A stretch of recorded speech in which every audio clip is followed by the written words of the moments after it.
Volume 6, The Reformation, by Will Durant, Part 1, continued, Cassette 5, Side 2. Despite such deprecating Thomases, the provinces under Burgundian rule indulged in considerable intellectual activity. The dukes themselves, Philip the Good above the rest, collected libraries and encouraged literature and art. Schools multiplied, and the University of Louvain, founded in 1426, was soon among the leading educational centres of Europe. Georges Castellan's Chroniques des Ducs de Bourgogne recorded the history of the duchy with rhetorical effulgence and a minimum of philosophy, but in a vigorous French that shared with Froissart and Comines in forming that favourite medium of clear and graceful prose. Private groups organized chambers of rhetoric, or rhetorikers, for contests in oratory and poetry, and the performance of plays. The two languages of the realm, the French or Romance of the Walloons in the south, and the German dialects of the Flemings and Dutch in the north, rivaled each other in producing poets who repose in the peace of oblivion. The supreme expression of the duchy was in art. Antwerp began in 1352 its vast, many-aisled cathedral, and finished it in 1518. Louvain raised the beautifully proportioned Saint-Pierre, another casualty of the Second World War. Men and cities were so rich that they could afford mansions or town halls almost as magnificent as the churches that they conceded to God. The bishops who governed Liège housed themselves and their administrative staff in the largest and most elegant palace in the lowlands. Ghent built its guild hall in 1325, Brussels its town hall in 1410 to 1455, Louvain in 1448 to 1463. Bruges added its Hôtel de Ville in 1377 to 1421 and crowned it with a world-famous belfry from 1393 to 1396 that served as a landmark to mariners far out at sea. While these noble Gothic structures expressed the pride of cities and merchants, the dukes and aristocracy of Burgundy financed for their palaces and tombs a brilliant outburst of sculpture, painting, and manuscript illumination. Flemish artists, frightened from France by war, flocked back to their own cities. Philip the Bold gathered a veritable pleiad of geniuses to adorn his summer residence at the Chartreuse de Champmol, a Carthusian monastery in the gentle field adjoining Dijon.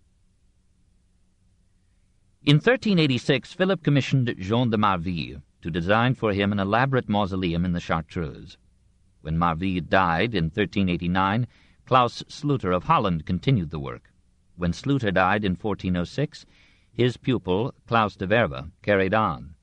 At last, in 1411, the tomb was completed and received the bones of the Duke, now 7 years dead. In 1793, a revolutionary assembly at Dijon ordered the dismantling of the Great Sepulchre, and its components were scattered or destroyed. In 1827, the communal fathers, breathing a reverse political breeze, collected the remaining pieces and housed them in the Dijon Museum. The Duke and his Duchess, Marguerite of Flanders, lie in handsome alabaster on a massive marble slab, and below them 40 pleurant figures, sole survivors of the 90 carved, mourn the ducal death in silent and graceful grief. For the portal of the chapel at the Chartreuse, Sluiter and his pupils, between 1391 and 1394, chiseled out 5 superb figures, the Virgin receiving the homage of Philip and Marguerite, presented to her by John the Baptist and St. Catherine of Alexandria. In the courtyard, Sluiter set up his masterwork, the Puits des Moises, Well of Moses, a pedestal bearing statues of Moses, David, Jeremiah, Zechariah, Isaiah, and Daniel, originally surmounted by a Calvary or crucifixion scene, of which nothing remains but a sombre, noble head of Christ crowned with thorns. No sculpture of such masculine power and unique audacity had been seen in Europe since the best days of Roman art. The painters formed as remarkable a dynasty as the sculptors. The miniaturists still found patrons. Count William of Hainaut paid well for the illumination of Les Très Belles Heures de Notre Dame, circa 1414, and the unknown genius, perhaps Hubert van Eyck, set a model and pace for 1,000 lowland landscape artists by depicting with microscopic zeal a port with ships beached or in full sail, passengers disembarking, sailors and longshoremen at their diverse tasks, waves breaking on a crescent shore, white clouds moving stealthily across the sky, all in the space of a picture card. In 1392, Melchior Brudelam of Ypres brightened the Chartreuse de Champmol with the oldest significant panel extant outside of Italy. But Brudelam and the artists who painted the walls and statuary of the monastery used traditional tempera, mixing their colors with some gelatinous material. Nuances of shading and tint and translucency of tone were hardly attainable by these means, and moisture could ruin the finished work. As early as 1329, Jacques Campert of Ghent had experimented with colors mixed in oil. Through 100 years of trial and error, the Flemings developed the new technique, and in the first quarter of the 15th century it revolutionized pictorial art. When Hubert van Eyck and his younger brother Jan painted the Adoration of the Lamb for the Cathedral of Saint-Bavon at Ghent, they not only established the superiority of oil as a vehicle of color, they produced one of the supreme masterpieces in the history of painting, for whose sake Saint-Bavon has been a goal of pilgrimage ever since. In form, this greatest of 15th-century paintings, this pivot of the history of the art, Goethe called it, is a folding polyptych of 6 panels, painted on wood, with 12 pictures on each side. Opened, it is 11 feet high, 14 feet wide. In the center of the lower row is an imaginary countryside, with a city of majestic towers, the heavenly Jerusalem, rising in the distance beyond the hills. In the foreground a well of the water of life. Farther back an altar, whereon a lamb symbolizing Christ pours out its sacrificial blood, while patriarchs and prophets, apostles and martyrs, angels and saints gather around in rapt adoration. In the upper center, a throned figure, looking like some benevolent Semitic Charlemagne, is designated as God the Father, a naturally inadequate representation of deity, but a noble conception of a wise ruler and just judge. It is surpassed in this painting by only one figure, the Virgin, a soft-featured, blonde, Teutonic type, not so much of beauty as of purity and modesty. The Sistine Madonna is less nobly conceived. On Mary's left is a group of angels, at the extreme left a naked Adam, thin and sad, remembering in misery a happy time. To the right of God the Father is John the Baptist, very sumptuously robed for a shepherd preaching in the wilderness. At the extreme right stands a naked Eve, somber and hardly fair, mourning paradise lost. She, for a time, like Adam at the other end, shocked a chilly Flanders unaccustomed to the nude in life or art. Above her, Cain slays his brother as a symbolic prelude to history. The reverse of the polyptych declines from the exalted type of the inner panels. In the middle row, an angel at the left and Mary at the right, separated by a room, picture the Annunciation, the faces stereotyped, the hands remarkably fine, the draperies as lovely as any in Flemish painting. At the bottom is a Latin poem of 4 lines. Some words have been worn out by the centuries. The rest reads, Hubertus van Eyck, great and skilled beyond any other, began the heavy task, and Johannes, second in art, encouraged by the bequest of Jodocus Vid. This verse on the 6th of May calls you to behold the finished work. And in the final line, certain letters add up in their numerical value to 1432, the year of completion. Vid and his wife were the donors. How much of the picture was painted by Hubert, how much by Jan, is a problem happily insoluble, so that dissertations thereon may be written till all trace of the painting disappears. Perhaps there is in this epical picture an undue profusion of figures and minutiae. Every man, woman, angel, flower, branch, blossom, beast, stone, and gem is reproduced with heroic patience and fidelity, to the amusement of Michelangelo, who saw in Flemish realism a sacrifice of central significance to incidental and irrelevant detail.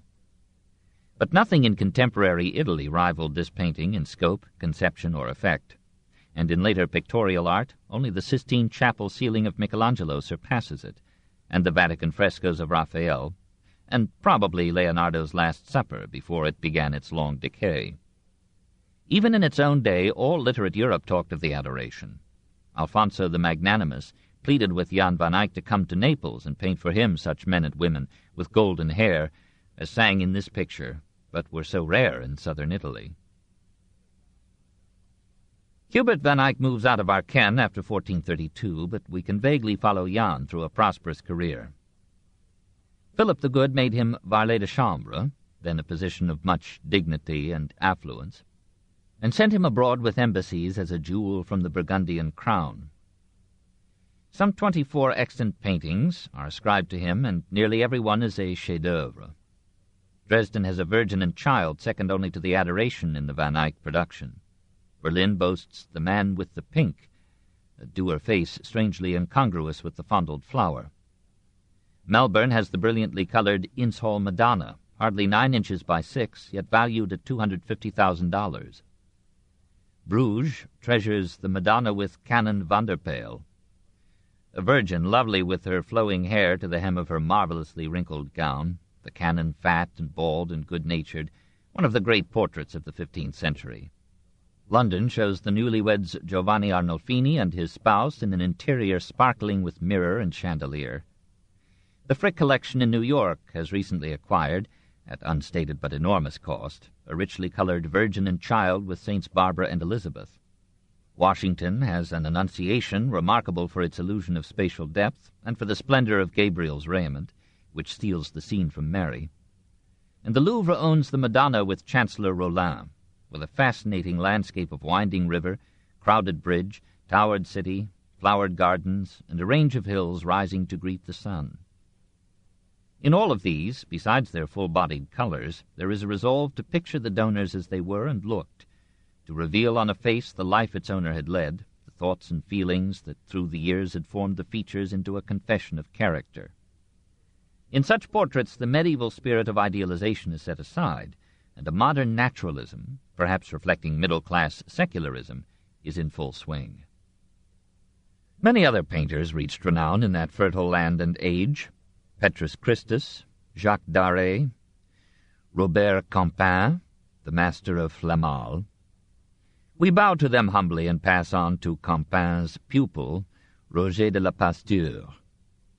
By the age of 27, Rogier had made such a name for himself in his native Tournai that it gave him twice the 3 measures or casks of wine that it had voted to Jan van Eyck. Nevertheless, he accepted an invitation to be official painter for Brussels, and thenceforth gave his name the Flemish form, Rogier van der Weyden. In 1450, aged 51, he went to Rome for the Jubilee, met Italian painters, and was feted as a world celebrity. Possibly oil painting in Italy was advanced by his influence. When he died at Brussels in 1464, he was the most widely renowned artist in all Europe. He is preserved in quantity. He too painted Philip the Good, Rollin, Philip's chancellor for 40 years, Charles the Bold, and many other celebrities. Beautiful beyond description is the portrait of a lady in the Washington National Gallery, embodied pugnacity and piety, modesty and pride. In portraiture, Rogier was too romantic to match Jan van Eyck, but in his religious pictures he revealed a tenderness and refinement of sentiment, and an emotional intensity missing in Jan's masculine and matter-of-fact art. Here, it may be, the French or Italian spirit spoke through the Flemish form, and the medieval mood revived. Like the Italians, Rogier recorded the vital episodes in the moving story of Mary and her son. Gabriel announcing to a startled girl that she is to be the mother of God, the infant in the manger, the adoration of the Magi, St. Luke painting the Virgin as she nurses her babe, the visit of Mary to Elizabeth, the mother happily contemplating her child, the presentation in the temple, the crucifixion, the descent from the cross, the resurrection, the last judgment. In this final scene, Rogier reached his apogee, in a complex polyptych probably designed but not quite worthy to rival the Adoration of the Lamb. It was painted for Rollin and is now in the pretty hospital that the great Chancellor founded in Bonn. In the central panel, Christ sits in judgment, but more tempered with mercy than in Michelangelo. On either side, angels robed in gleaming white carry the instruments of his passion and death. Below them, Michael the archangel weighs in a scale the good and the bad. At the left, Mary kneels in adoration and supplication. On one side, the saved genuflect in grateful prayer. on the other the damned tumble in terror into hell. Almost as famous as this painting is a triptych in Antwerp, illustrating the 7 sacraments with symbolic scenes. And then, lest we think him quite lost in pious ecstasy, Rogier paints a bathing beauty and 2 youths peeping at her through a chink in the wall, with that anomalous anatomical curiosity which satisfaction never satisfies. 4. Charles the Bold, 1465 to 1477. All this effervescence evaporated under the hot temper of Charles le Téméraire, the rash, commonly miscalled the Bold. Rogier van der Weyden pictured him as the handsome, serious, black-haired young Count of Charolais, who led his father's armies to bloody victories and champed the bit waiting for him to die.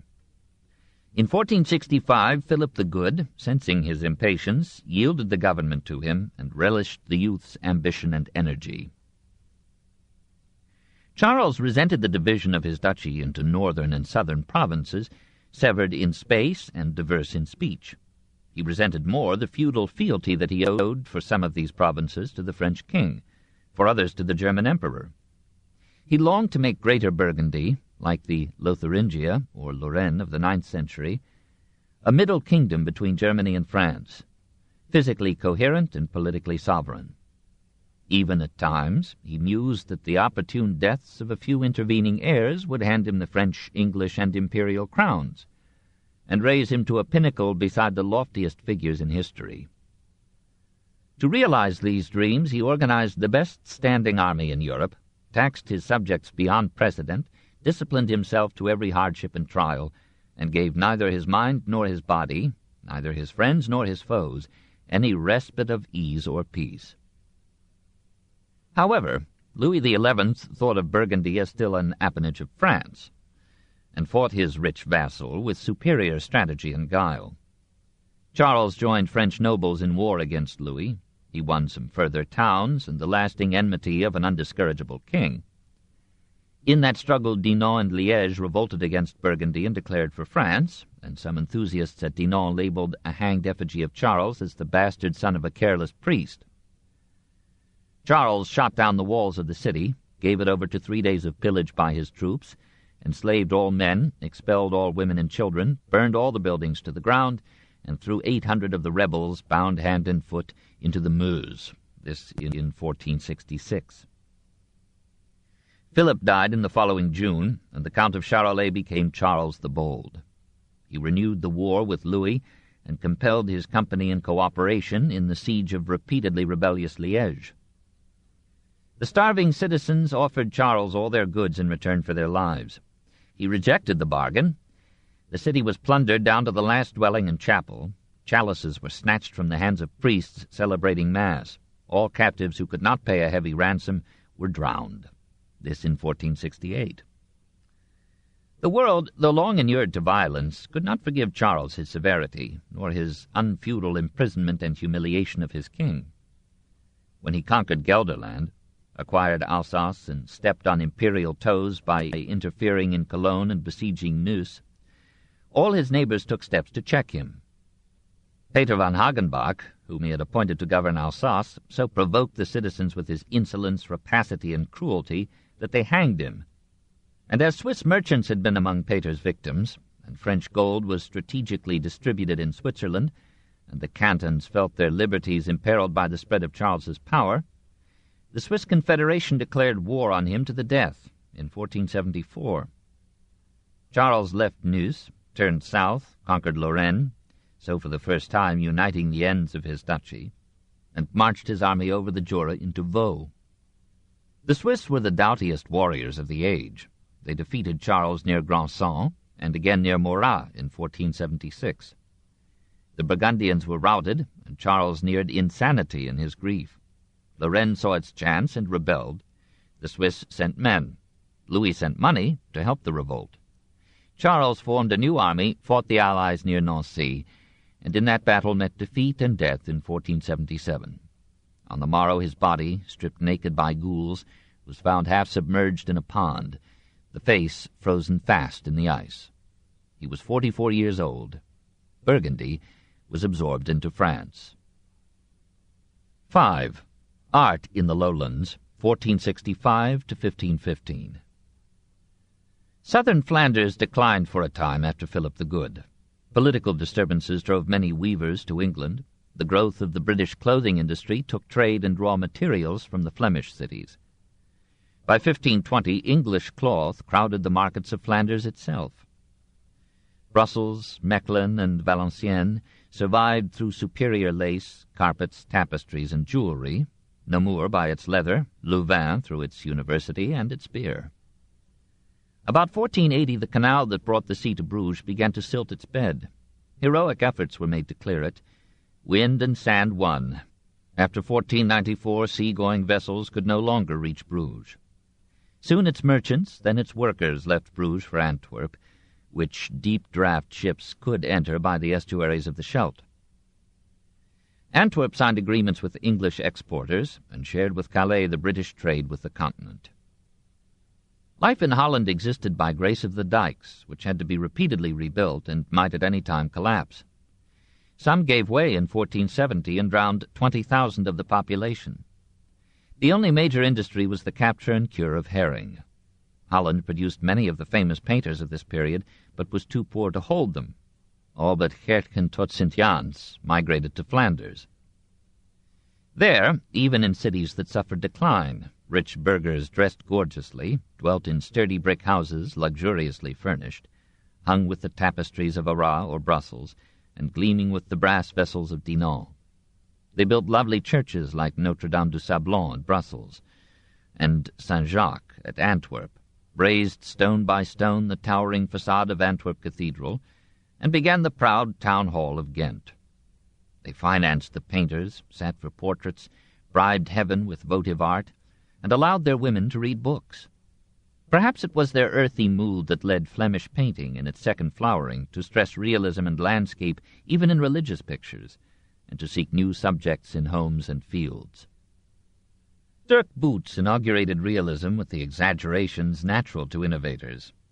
He came from his native Haarlem to Brussels, studied there under Rogier van der Weyden, settled in Louvain, and painted for its Church of Saint-Pierre a polyptych, The Last Supper, with an interesting panel, Passover in a Jewish family, which seemed to suggest that the Last Supper was the celebration of an Orthodox Hebrew rite by Jews still faithful to Judaism.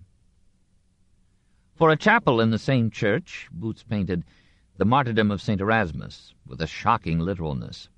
2 executioners turn a windlass that slowly draws the intestines from the naked saint.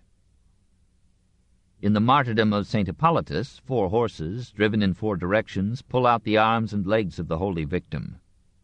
In the Beheading of the Innocent Knight, a cavalier, vengefully accused by an unsuccessfully amorous empress of trying to seduce her, has his head cut off. The bleeding corpse straddles the foreground. The severed head rests comfortably in the widow's lap. Boots almost redeems his violence with the calm content of the dying and the dead.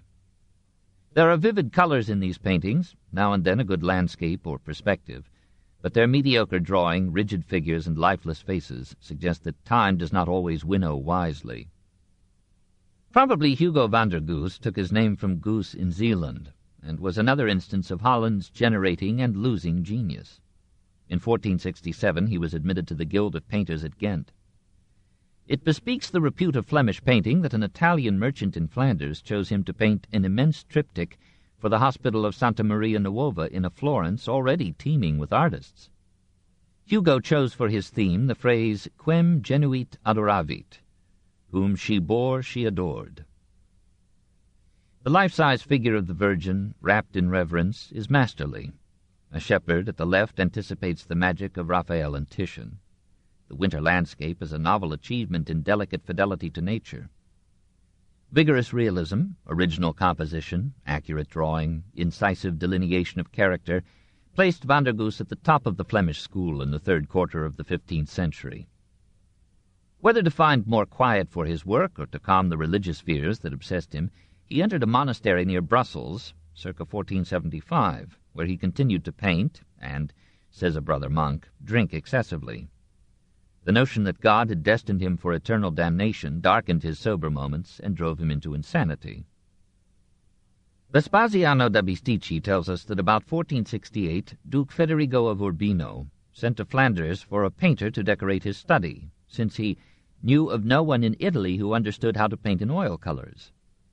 Jost van Wassenhoeve, a friend of van der Goes, accepted the call, settled in Urbino, and came to be known as Justus van Gent. He composed for the learned Duke 28 pictures of philosophers, and for an Urbino fraternity an altarpiece, the institution of the sacrament.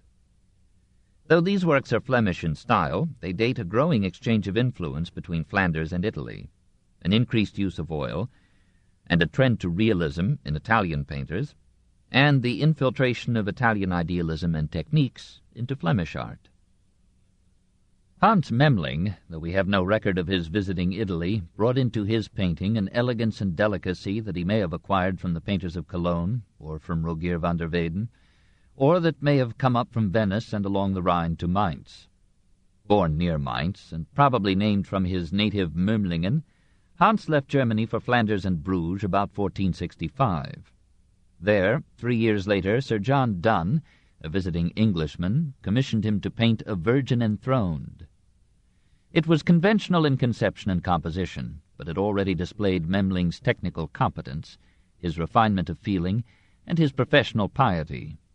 St. John the Baptist was represented with Flemish realism, St. John the Evangelist with Fra Angelico idealism, and the rising individualism of art betrayed itself in the surreptitious portrait of Memling peering around a pillar.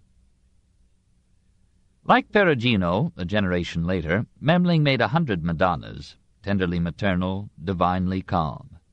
They hang on museum walls wherever the eye can reach, in Berlin, Munich, Vienna, Florence, Lisbon, Madrid, Paris, London, New York, Washington, Cleveland, Chicago.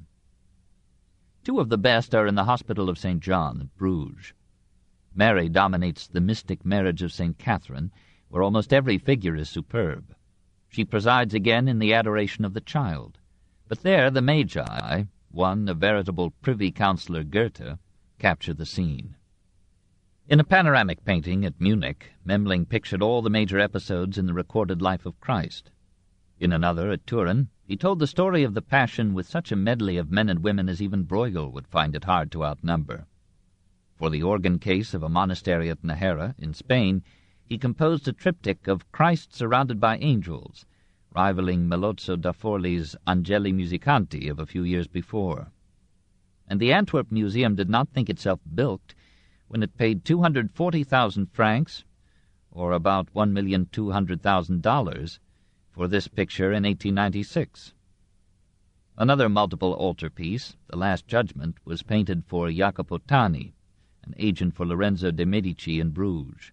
It was put on a ship bound for Italy, but the vessel was seized by a Hanseatic skipper, who kept the cash and let the picture go to the Marienkirche of Danzig. In these major works, and in individual panels, Memling painted some admirable portraits, Martin van Nieuwenhuis, and a woman, stately under her lofty hat and with her many rings, both in the hospital at Bruges, a young man in the London Gallery, an old man in New York, the man with an arrow in Washington. They do not reach the inspiration or penetration of Titian or Raphael or Holbein, but they catch simple surfaces with workmanlike skill. The occasional nudes, Adam and Eve, Bathsheba at the bath, do not allure. Toward the end of his career, Memling decorated for the hospital in Bruges a Gothic shrine designed to receive the relics of St. Ursula. In 8 panels he told how the pious maiden, betrothed to Prince Conan, deferred their marriage till she might make a pilgrimage to Rome, how she sailed with 11,000 virgins up the Rhine to Basel, led them trippingly over the Alps, basked in the blessings of the Pope, and how on their return all 11,001 were martyred by pagan Huns at Cologne. 9 years later, in 1488, Carpaccio told the same pretty absurdity with more accurate drawing and finer coloring for the school of St. Ursula in Venice. It is unfair to Memling or any painter to look at his pictures wholesale. Each was meant for a separate time and place, and there conveyed his lyric quality. To view them in the gross is at once to perceive his limitations, His narrowness of range and style, the monotony of his portraits, even of his modest Madonnas with their streaming golden hair. The surface is lovely or true, and shines with smooth, bright hues, but the brush rarely reaches to the soul beneath, to the secret loneliness, wonderment, aspirations, griefs. There is no life in Memling's women, and when he unclothes them, we are chagrined to find them all stomach and tiny breasts. Perhaps the fashion in such items was different then than now. Even our desires may be indoctrination. Yet we must acknowledge that when Memling died in 1495, he was, by the common consent of his patrons and his rivals, the leading painter north of the Alps. If other artists felt his faults more keenly than their own, they could not match the delicacy of his style, the purity of his sentiment, the splendor of his coloring. For a generation his influence was supreme in the Flemish school. Gerard David continued the mood. Coming from Holland to Bruges about 1483, he felt the spell of Memling's aria dolce. His Madonnas are almost identical with Memling's. Perhaps they shared a model between them. Sometimes, as in The Rest on the Flight to Egypt, now in Washington, he equaled Memling in the demure beauty of the Virgin, and surpassed him in delineating the Child. In his older years David followed trade and moved to Antwerp. The school of Bruges ended with him, while that of Antwerp was beginning with Quentin Massis. Son of a Louvain blacksmith, Massis was received into the Painters' Guild of St. Luc at Antwerp in 1491, aged 25. St. Luc, however, would hardly have approved the Feast of Herod, where Herodias prods with a carving knife the severed head of the Baptist, nor the entombment of Christ, where Joseph of Arimathea plucks blood clots from the hair of the bloodless corpse. Having married twice and buried 7 children, Massis had some steel in his fibre, some acid in his oils. So he catches a courtesan in the act of cozening an old moneylender out of his coin, and in a gentler mood he shows a banker counting his gold, while his wife looks on in mingled appreciation and jealousy. Yet Massis's Madonnas are more human than Memling's. One, in Berlin, kisses and fondles her child as any mother would, and the bright blue, purple, and red of her garments accentuate her beauty. When it came to portraiture, Massis could penetrate behind the face to the character more successfully than Memling, as in the remarkable Study for a Portrait in the Musée Jacquemart-André in Paris. It was to Massis that Peter Gillis turned when, in 1517, he wished to send to Thomas More faithful similitudes of Erasmus and himself. Quentin did well with Gillis, but his Erasmus had the ill luck to be followed by Holbein's. When Dürer, in 1520, and Holbein in 1526 came to Antwerp, it was to Massis that they paid their highest respects as the Dean of Flemish art. Meanwhile, however, there had appeared in Brabant the most original and absurd artist in Flemish history. Here and there in Massis, as in the leering mob in Christ Shown to the People, or the ugly faces in an Adoration of the Magi, were such gnarled and brutal heads as Leonardo drew in the satirical byplay of his pen.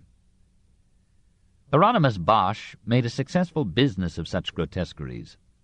Born and spending most of his life in Bois-le-Duc, in northern Brabant, now southern Holland, he came to be known by its Flemish name, Bosch, finally Bosch. For a time he painted the usual religious themes, and in some, like the Adoration of the Magi in Madrid, he verged on normality. But his sense of the ridiculous came to dominate his imagination and his art. Perhaps in childhood he had been frightened by medieval tales of imps and ghosts, of demons starting from behind any rock or sprouting from a tree. Now he would caricature those hobgoblins in curative satire and laugh them out of mind.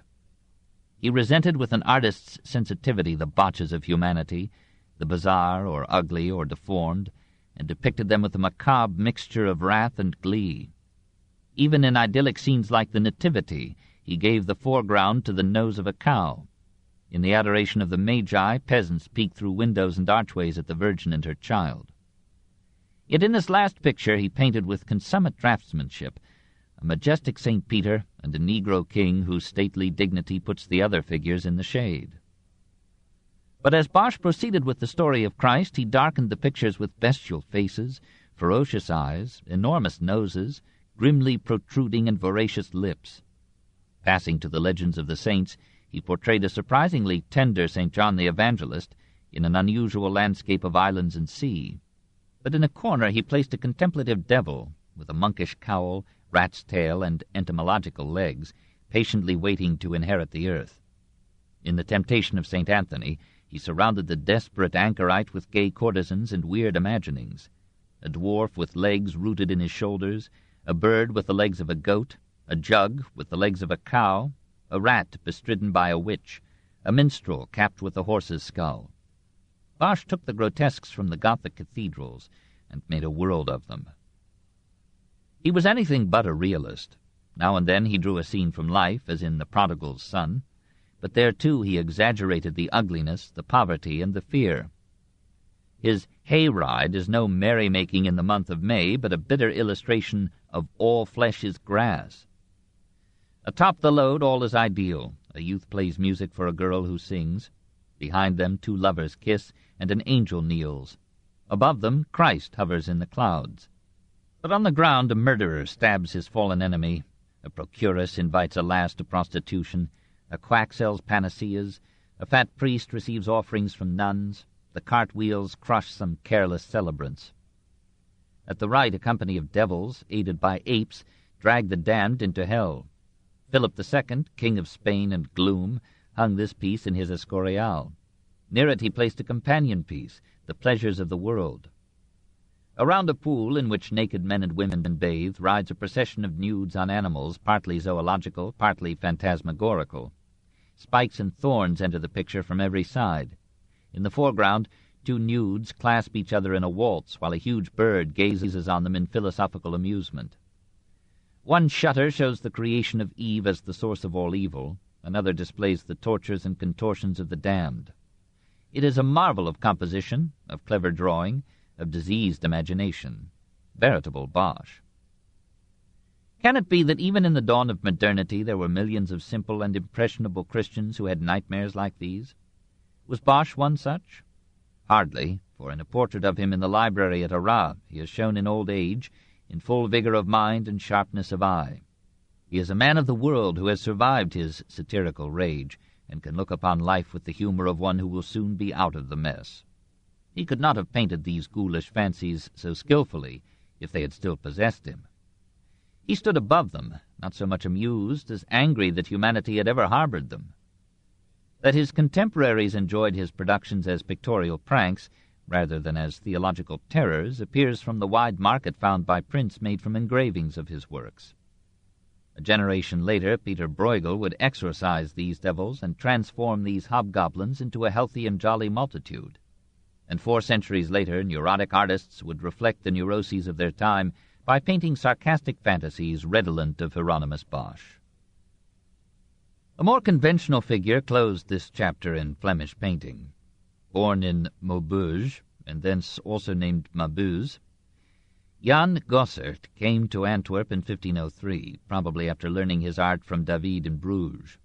In 1507 he was invited to the court of Duke Philip of Burgundy, one of Philip the Good's erotic byproducts. Jan accompanied the Duke to Italy and returned with some finesse added to his brush and a flair for nudes and pagan mythologies. His Adam and Eve made the unclothed body attractive for the first time in Flemish art.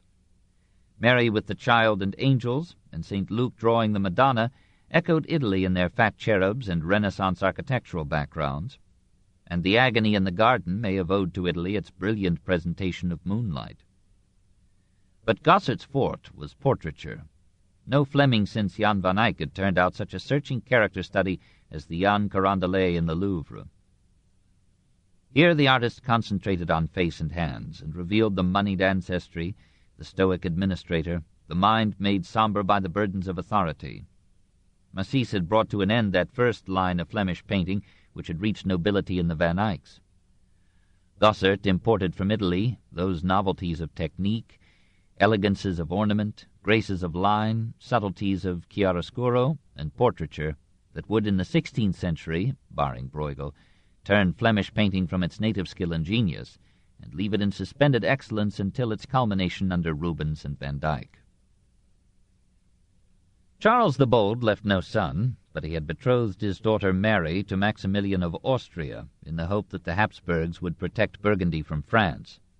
When Louis XI nevertheless appropriated the duchy, Mary fled to Ghent. There, as the price of being accepted as their constitutional sovereign by Flanders, Brabant, Hainaut, and Holland, she signed the Grote Privilegia in February 1477, which pledged her to enter into no marriage, levy no taxes, declare no war, without the consent of the estates, or assemblies of the signatory provinces. By this and later charters, including the Joyeuse Entrée, as Brabant termed its own grant of local liberty, the Netherlands began a century-long struggle for independence. But Mary's marriage to Maximilian in August of 1477 brought the powerful Habsburgs into the lowlands. When Mary died in 1482, Maximilian became regent. When Maximilian was elected emperor in 1494, he transmitted the regency to his son Philip. When Philip died in 1506, his sister, Margaret of Austria, was appointed governor-general by the emperor. When Philip's son, the future Charles V, then 15, was declared of age in 1515, the Netherlands became part of a vast Habsburg Empire under one of the craftiest and most ambitious rulers in history. Thereby would hang a tale. Chapter 7. Middle Europe, 1300 to 1460. 1. Land and labor. Since man lives by permission of physical geography, it is his fate to be divided by mountains, rivers, and seas into groups that develop, in semi-isolation, their diverging languages and creeds, their climatically conditioned features, customs, and dress. Driven by insecurity to suspect the strange, he dislikes and condemns the alien, outlandish looks and ways of other groups than his own. All those fascinating varieties of terrain, mountains and valleys, fjords and straits, gulfs and streams, that make Europe a panorama of diverse delight, have broken the population of a minor continent into a score of peoples cherishing their differences and self-imprisoned in their heritage of hate. There is a charm in this mosaic of originalities, and one would deprecate a world of people confined in identical myths and pantaloons. And yet, above and beneath these dissimilarities of costume, custom, faith, and speech, nature and man's needs have forced upon him an economic uniformity and interdependence that become more visible and compelling as invention and knowledge topple barriers away. From Norway to Sicily, from Russia to Spain, the unprejudiced surveying eye sees men not so much as diversely dressed and phrased, but as engaged in like pursuits, molding like characters, tilling and mining the earth, weaving garments, building homes, altars, and schools, rearing the young, trading surpluses, and forging social order as man's strongest organ of defense and survival. For a moment we shall contemplate Middle Europe as such a unity. In Scandinavia, man's prime task was to conquer the cold, in Holland the sea, in Germany the forests, in Austria the mountains. Agriculture, the ground of life, hung its fate on these victories. By 1300 the rotation of crops had become general in Europe, multiplying the yield of the soil. But from 1347 to 1381 half the population of Central Europe was wiped out by the Black Death, and the mortality of men arrested the fertility of the earth. In 1 year, Strasbourg lost 14,000 souls, Krakow 20,000, Breslau 30,000. For a century the Harz mines remained without miners. With simple animal patience men resumed the ancient labors, digging and turning the earth. Sweden and Germany intensified their extraction of iron and copper. Coal was mined at Aachen and Dortmund, tin in Saxony, lead in the Harz, silver in Sweden and the Tyrol, gold in Carinthia and Transylvania. The flow of metals fed a growing industry, which fed a spreading trade. This book is continued on Cassette 6, Side 1.